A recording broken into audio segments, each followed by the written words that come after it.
नमस्कार दोस्तों, देश के सभी नागरिकों, आप सबको मेरा सादर नमस्कार। मैं संबोधित करता हूँ, आपसे अपील करता हूँ, मुझे सुनेंगे। देश के राष्ट्रपति श्री रामनाथ कोविंद जी, प्रधानमंत्री माननीय नरेंद्र दामोदर दास मोदी जी, गृह मंत्री श्री अमित शाह जी, रक्षा मंत्री श्री राजनाथ सिंह जी, न्यायपालिका के सभी न्यायाधीश और मेरे जन्म भूमि के मुख्यमंत्री श्री आदित्यनाथ योगी जी, मेरे पालक भूमि के मुख्यमंत्री श्री भूपेश बघेल जी, आपको मेरा नमस्कार।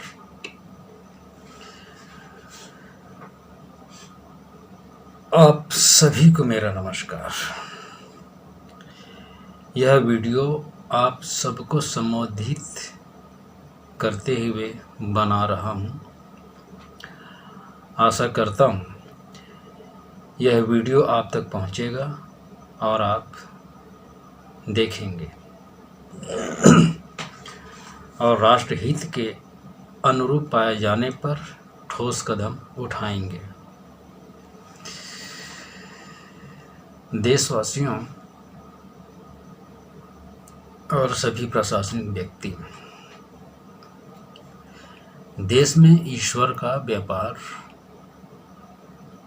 बंद करो। ईश्वर के नामों का धंधा बंद करो।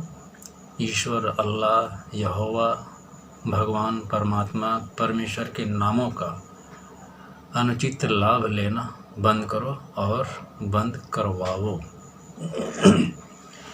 यही वो कारण है जो भारत और पाकिस्तान दोनों देशों के मध्य तनाव पैदा करता रहा है।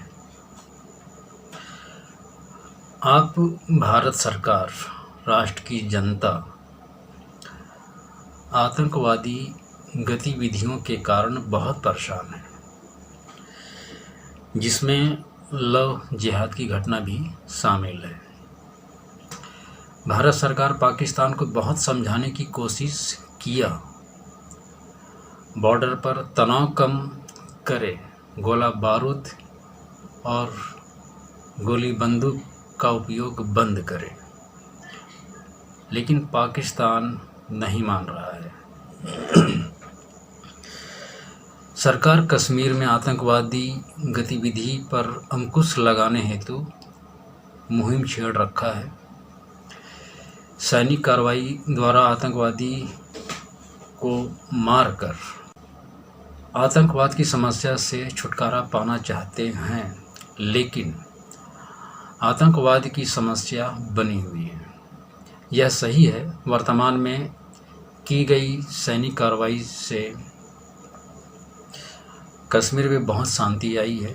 370 धारा 35A हटने के कारण बहुत प्रभाव पड़ा है। मेरा आप सरकार और जनता से प्रश्न है, क्या गोला बारूद और गोलीबारी का रास्ता छोड़कर कोई दूसरा विकल्प नहीं है जो पाकिस्तान भारत के मध्य आध्यात्मिक विचारधारा के कारण निर्मित तनाव को कम कर सकें? दोनों देश गोला बारूद का रास्ता छोड़ दें और बॉर्डर पर आए दिन होने वाली फायरिंग को रोक दें, जैसे आध्यात्मिक साक्ष्य और बातचीत का रास्ता। दूसरा, आतंकवाद का मामला, क्या बिना गोली चलाए, बिना एनकाउंटर किए आतंकवाद का मामला हल नहीं हो सकता? मेरा कहना है, वर्तमान में सरकार के पास यह विकल्प नहीं है। यदि विकल्प होता तो सरकार कब का वह रास्ता अपना चुका होता। अब यह जानने की कोशिश करते हैं दोनों देशों के मध्य तनाव के जन्म लेने का मूल कारण क्या है। दोनों देशों के मध्य तनाव का मूल कारण है आध्यात्मिक ग्रंथ, आध्यात्मिक विचारधारा। उनका कथन है हिंदुस्तान एक काफिर मुल्क है। यह पाकिस्तान का कथन है। यह सारे संसार बनाने वाले को नहीं मानता। हिंदुस्तान सारे संसार को बनाने वाले को नहीं मानता। दूसरा उनका संदेश है सारे हिंदुस्तान में इस्लाम फैलाना। यही विचारधारा दोनों देशों के मध्य तनाव को जन्म देता रहा है। राष्ट्र में आतंकवादी गतिविधियों को बढ़ावा देता रहा है। आतंकवादी समस्या का सामना कब तक गोलीबारी से करते रहेंगे? आप कब तक बॉर्डर पर पाकिस्तान को गोला बारूद से जवाब देते रहेंगे? यह प्रश्न सरकार से भी है, आप जनता से भी है। सभी विपक्ष पार्टी आपसे भी है।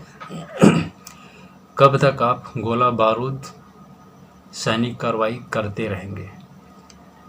जब तक पाकिस्तान और भ्रष्ट मुसलमान परास्त न हो जाएं, तब तक। भारत के हिंदू धर्मगुरु के पास आतंकवाद और पाकिस्तान को उत्तर देने का कौन सा विकल्प है? क्या कोई जवाब है? भारत के हिंदू धर्म गुरुओं के पास कोई दूसरा विकल्प है? वह बताएं। गोला बारूद और गोलीबारी युद्ध, क्या इन शस्त्रों के अतिरिक्त दूसरा विकल्प धर्मगुरु के पास नहीं है? मैं समझता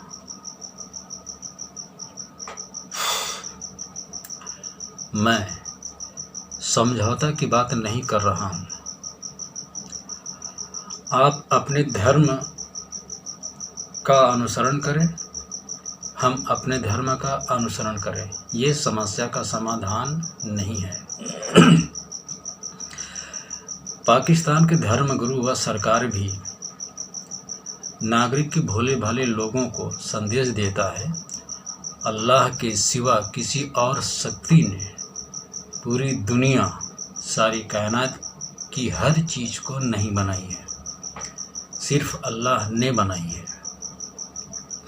पाकिस्तानी सरकार, भ्रष्ट धर्मगुरु, जिहादी यही संदेश बार बार देते हैं और देते रहे हैं। दोनों देशों के मध्य तनाव का यही विचारधारा और धर्म ग्रंथ मूल कारण है।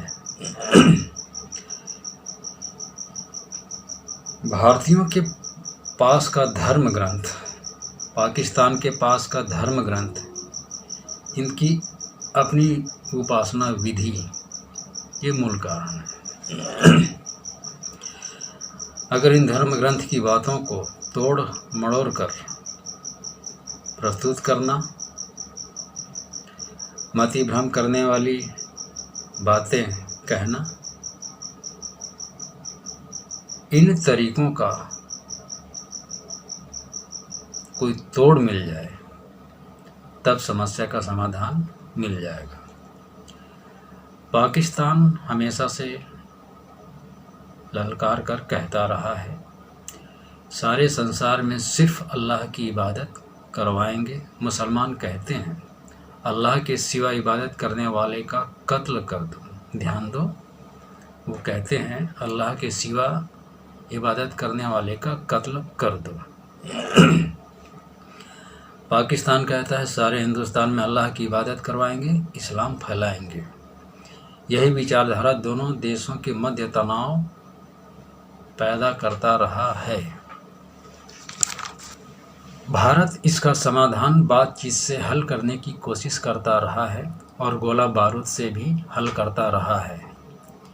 मेरा प्रश्न, क्या बिना शस्त्र के समस्या समाधान नहीं है? समस्या समाधान है। बिना गोलीबारी के, गोला बारूद के समस्या हल हो सकता है और उपाय है शास्त्रों का प्रयोग। सरकार शास्त्रों का प्रयोग करके, जैसे धर्म ग्रंथ, विज्ञान शास्त्र, इतिहास शास्त्र, मनोविज्ञान, खगोल शास्त्र और एक कानून बनवाकर,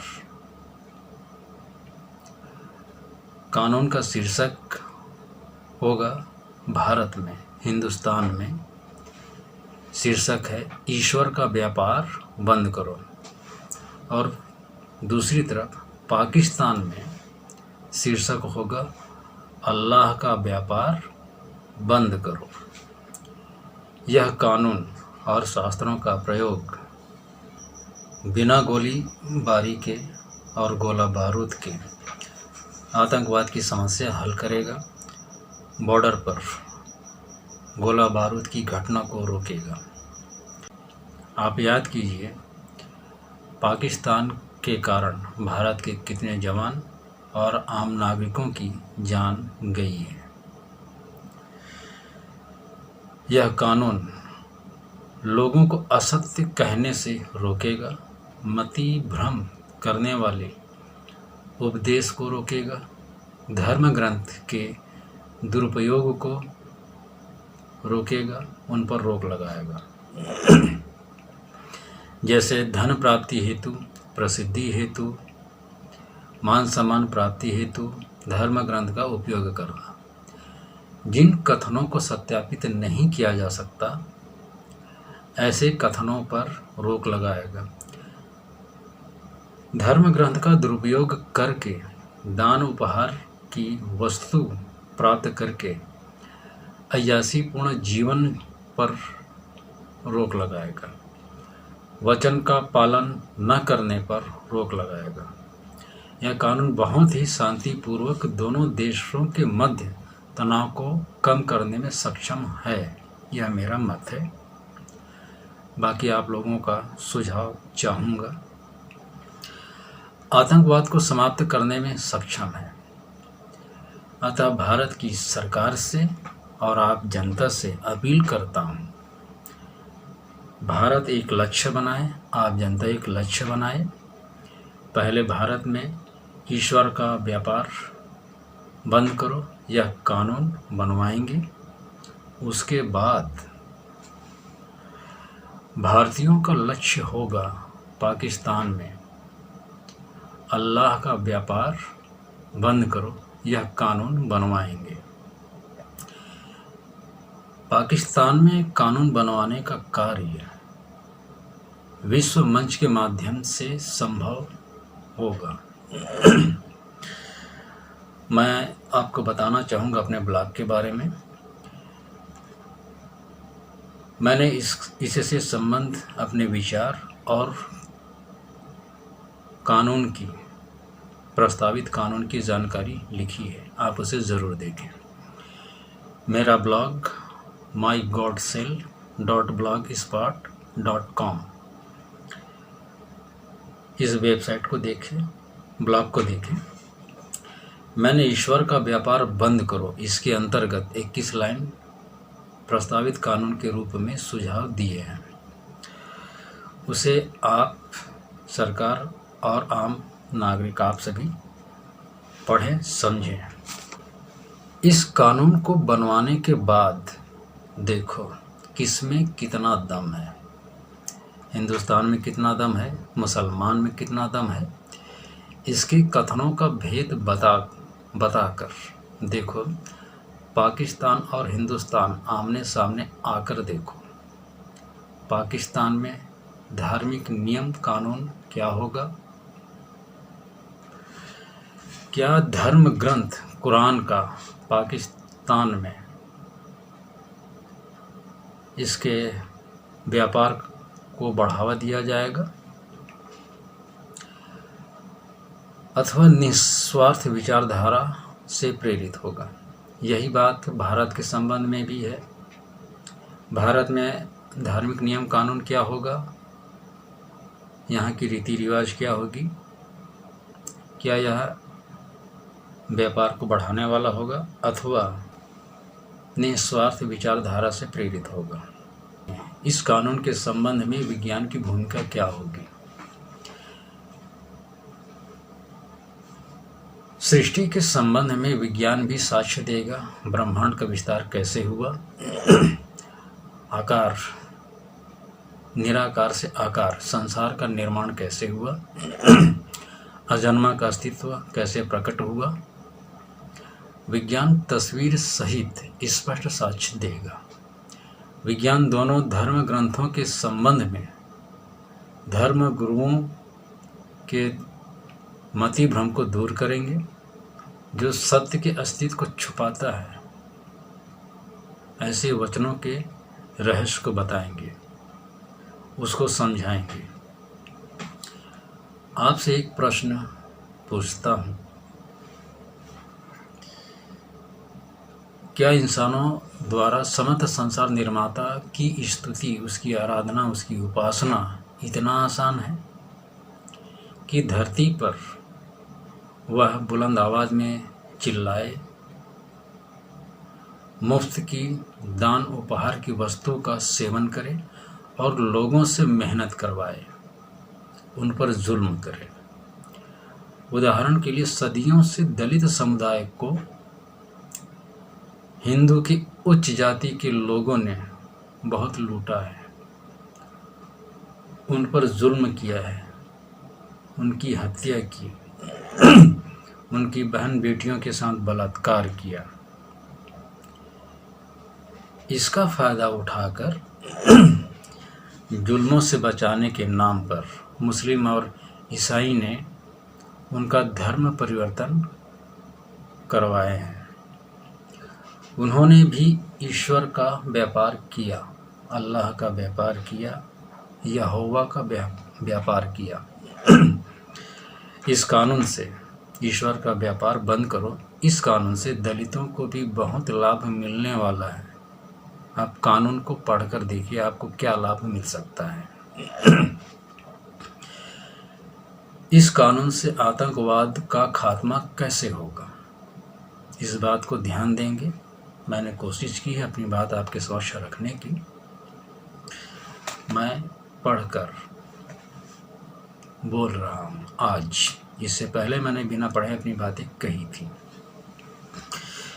पहला, कानून के अनुसार कोई भी धर्मगुरु, धर्म उपदेशक, धर्म समर्थक, धार्मिक नेता सारे संसार निर्माता के पक्ष में खड़े होकर, समस्त संसार की रचना करने वाले के पक्ष में खड़े होकर एक भी झूठ नहीं कहेंगे। वो एक भी झूठ नहीं कह सकते इस कानून के अनुसार। इस कानून का फायदा सरकार ले सकती है। ये जो लाइन है, इसका फायदा सरकार बखूबी ले सकती है। कैसे, देखते हैं।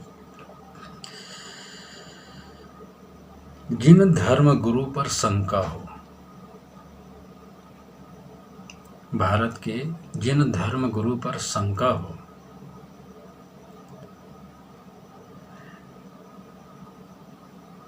यह आध्यात्मिक व्यक्ति गलत उपदेश देता है अथवा आतंकवाद का सपोर्ट करता है।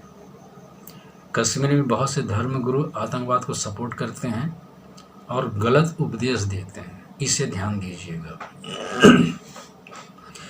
उन्हें फंडिंग करते हैं, उनकी सहायता करते हैं। उनके संबंध में, ऐसे व्यक्तियों के संबंध में केवल एक झूठ को पकड़ना है। इन धर्म गुरुओं के केवल एक झूठ को पकड़ना है, उसे साबित करना है। आप आध्यात्मिक व्यक्ति ने यह झूठ कहा है और भारत में बने कानून के मुताबिक सारे संसार के पक्ष में खड़े होकर कोई भी व्यक्ति एक भी झूठ नहीं बोलेंगे। एक भी झूठ बोलने वाले को 3 साल की सजा होगी और उसे 3 साल के लिए जेल भेज दीजिए। यही प्रक्रिया सभी आध्यात्मिक व्यक्तियों के साथ अपनाई जाएगी। जब यह प्रक्रिया अपनाई जाएगी तो सारे भ्रष्ट धर्म गुरु, गलत उपदेश देने वाले, आतंकवाद का सपोर्ट करने वाले, उनका सहयोग करने वाले, पाकिस्तान से आर्थिक सहयोग लेने वाले, पाकिस्तान से अनौपचारिक संबंध रखने वाले, सारे के सारे लोग जेल जाएंगे, सभी जेल चले जाएंगे पूरे 3 साल के लिए।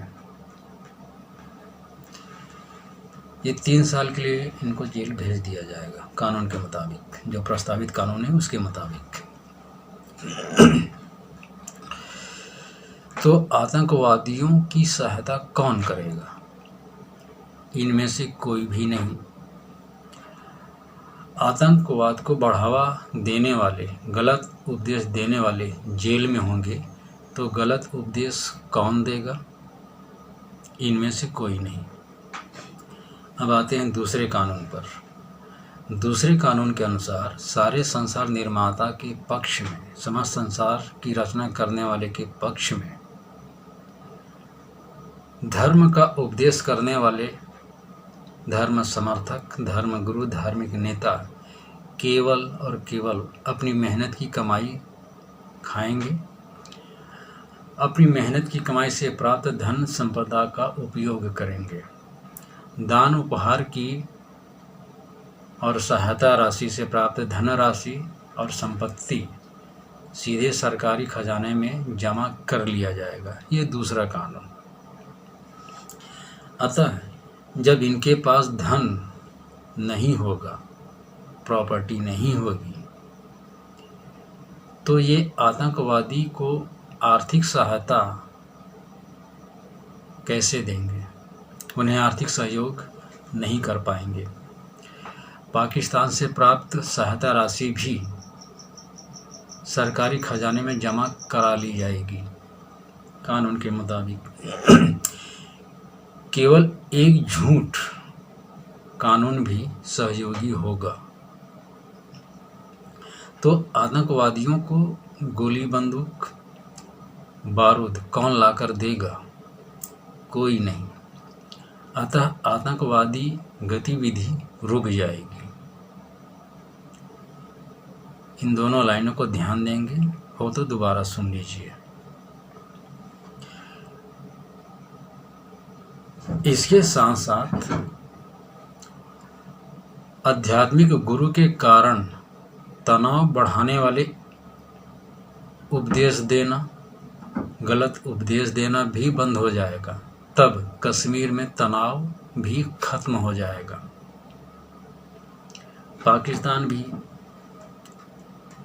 वो भी घबराने लग जाएगा।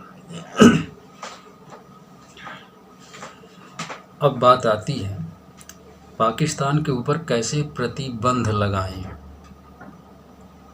कि वह भारत में आतंकवादी को न भेजे और आतंकवाद को बढ़ावा न दे। बॉर्डर पर गोला बारूद और गोली बंदूक का प्रयोग बंद करें, फायरिंग करना बंद करें। इसका उपाय भी यही कानून होगा। ईश्वर का व्यापार बंद करो, असत्य उपदेश देना बंद करो।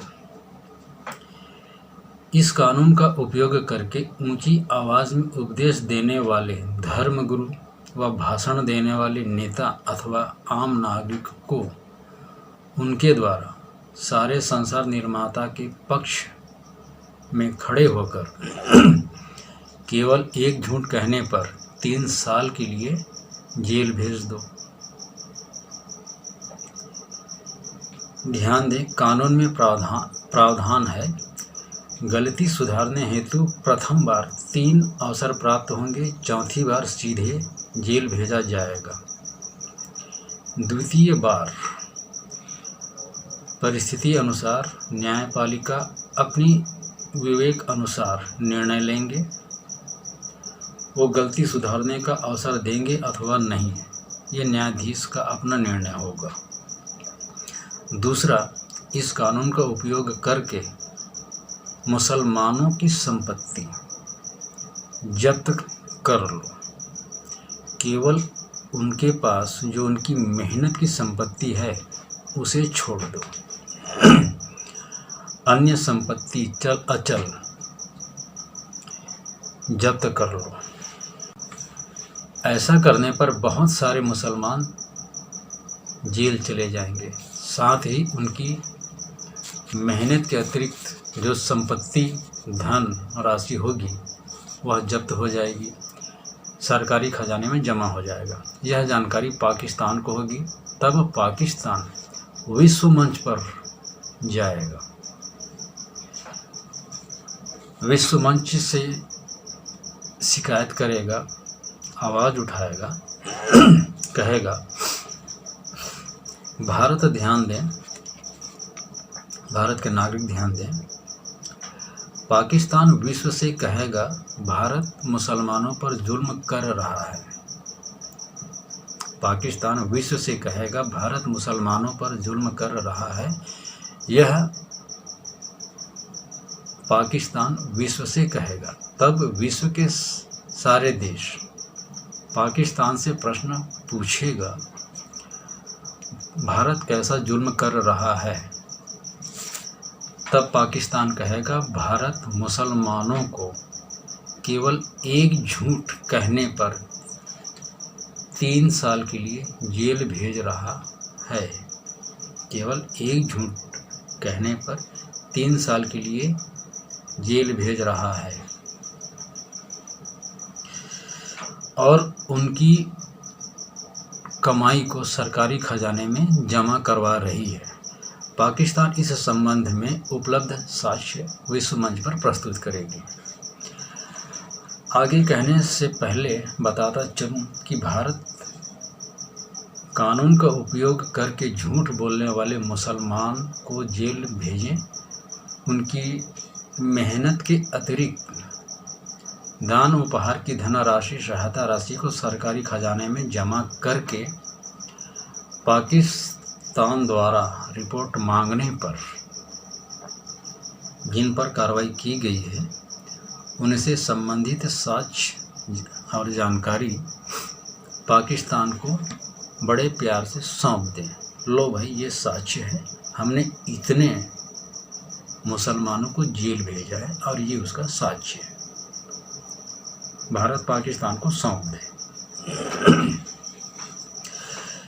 तो जब पाकिस्तान विश्व से कहेगा भारत मुसलमानों पर जुल्म कर रहा है और साक्ष्य भी प्रस्तुत करेगा, तब विश्व भारत से पूछेगा आप भारत केवल एक झूठ बोलने पर 3 साल की सजा के तौर पर जेल भेज रहे हैं और दान उपहार सहायता की राशि को सरकारी खजाना में जमा कर रहे हैं। तब भारत कहेगा, भारत का जवाब होगा हाँ, हम केवल एक झूठ कहने पर 3 साल की सजा दे रहे हैं। भारत इस स्वीकार करेगा और धर्मगुरु, धर्म उपदेशक, धर्म समर्थक, धार्मिक नेता के पास से दान उपहार और सहायता राशि के तौर पर प्राप्त धन संपत्ति को सरकारी खजाने में हम जमा करवा रहे हैं, यह भारत स्वीकार करेगा।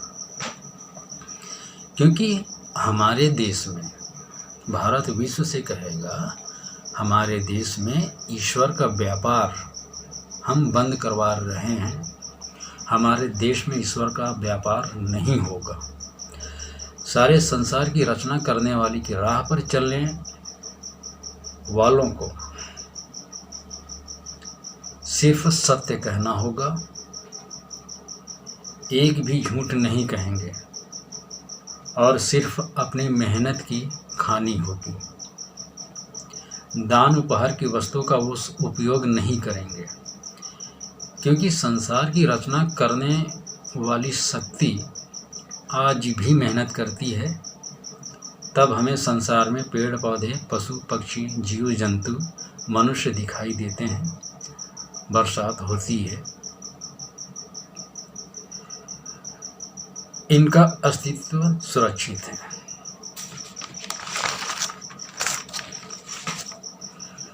अगर संसार की रचना करने वाली शक्ति मेहनत करना बंद कर दे, तब इनमें से कोई भी वस्तु दिखाई नहीं देगी।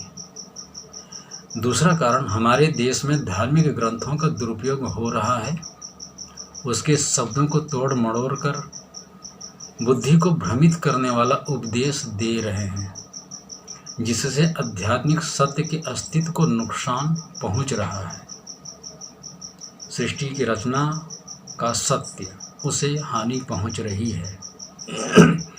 इसलिए हमारे देश में केवल एक झूठ बोलने पर और प्रथम बार 3 बार गलती सुधारने का अवसर दिया जाता है, चौथी बार जेल भेजा जा रहा है। दूसरी बार झूठ बोलने पर परिस्थिति अनुसार न्यायपालिका के अपनी विवेक पर निर्भर करता है। वो 1 बार, 2 बार, 3 बार गलती सुधारने का अवसर देंगे अथवा नहीं, ये न्यायाधीश पर निर्भर करता है। वो परिस्थिति को देखेंगे, उसके बाद अपना निर्णय देंगे। भारत के इस जवाब से विश्व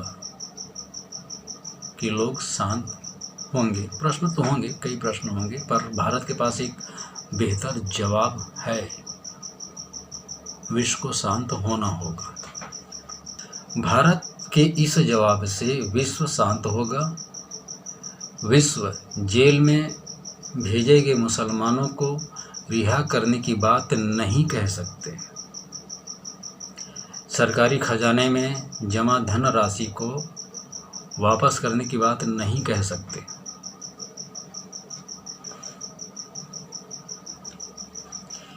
क्योंकि भारत ने बता दिया है, हमारे देश में ईश्वर का व्यापार बंद करो कानून लागू है।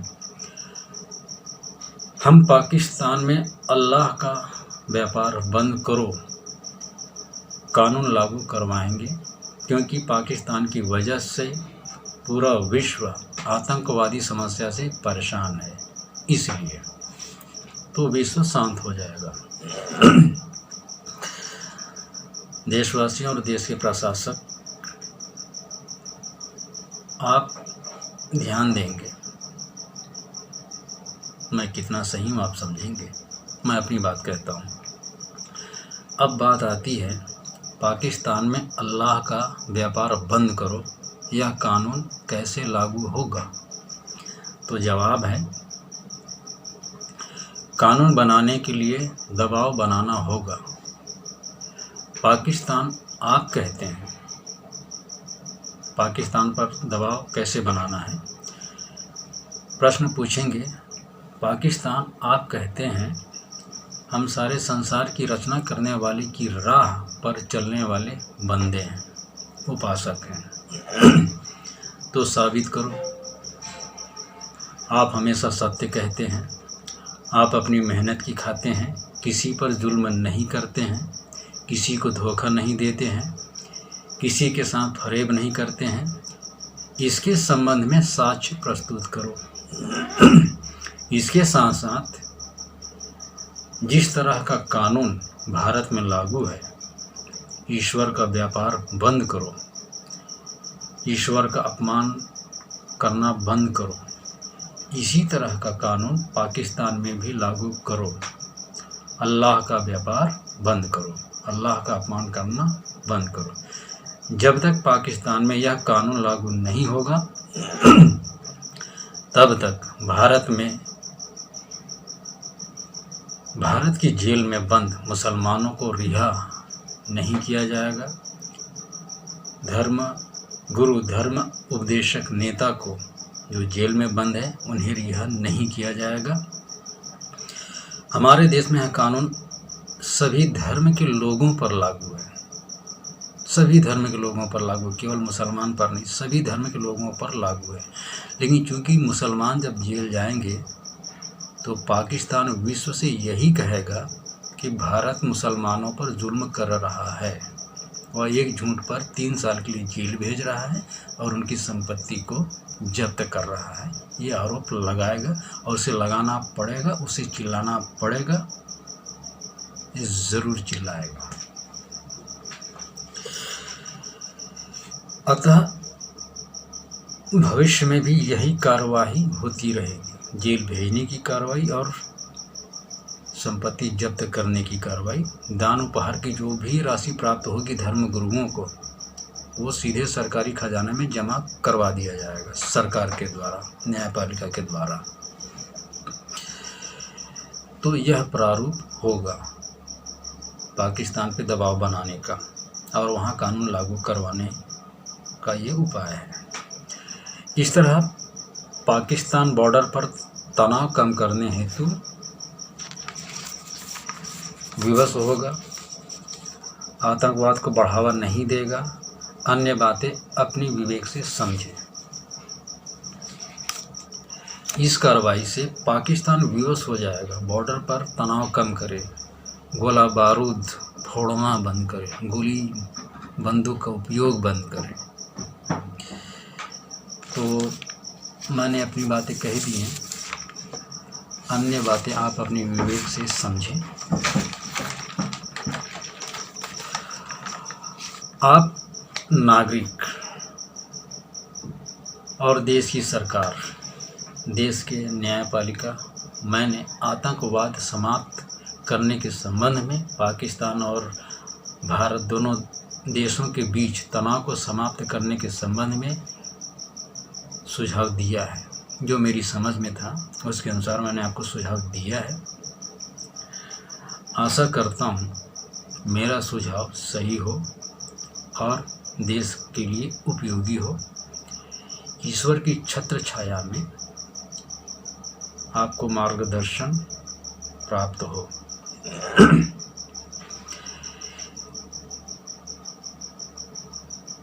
देश के सभी नागरिकों, इन्हीं बातों के साथ आप सबको मेरा नमस्कार। एक बार पुनः मैं संबोधित करता हूँ और आपसे अपील करता हूँ, आप मुझे सुनेंगे। देश के राष्ट्रपति श्री रामनाथ कोविंद जी, प्रधानमंत्री श्री नरेंद्र दामोदर दास मोदी जी, गृह मंत्री श्री अमित शाह जी, रक्षा मंत्री राजनाथ सिंह जी और देश के सभी न्यायपालिका के सभी न्यायाधीश, आप मुझे सुनेंगे।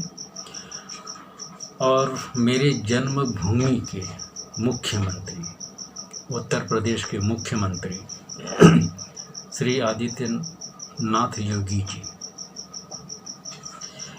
और मेरे पालक भूमि के मुख्यमंत्री, छत्तीसगढ़ के मुख्यमंत्री भूपेश बघेल जी, आप सबको मेरा सादर नमस्कार। मैं आपको संबोधित करते हुए यह वीडियो बनाया। आपसे अपील करता हूँ, आप मुझे सुनेंगे। आशा करता हूँ यह वीडियो आप तक पहुँचेगा और देश के नागरिक आप यह वीडियो सरकार तक जरूर पहुँचाएं, मुख्यमंत्री तक पहुँचाएं, न्यायपालिका को भी पहुँचाएं। और भरोसा है जब राष्ट्र हित की बात आती है तो सभी जागरूक हो जाते हैं। तो यह वीडियो आप तक पहुँचेगा और आप अवश्य देखेंगे। और राष्ट्र हित के अनुरूप पाए जाने पर आप सभी प्रशासक वर्ग जब इसे राष्ट्र हित के अनुरूप पाएंगे, न्यायपालिका इसे राष्ट्र हित के अनुरूप पाएंगे, आप देश के नागरिक इसे राष्ट्र हित के अनुरूप पाएंगे तो ज़रूर ठोस कदम उठाएंगे। इन्हीं शब्दों के साथ नमस्कार, जय हिंद, जय भारत। नमस्कार।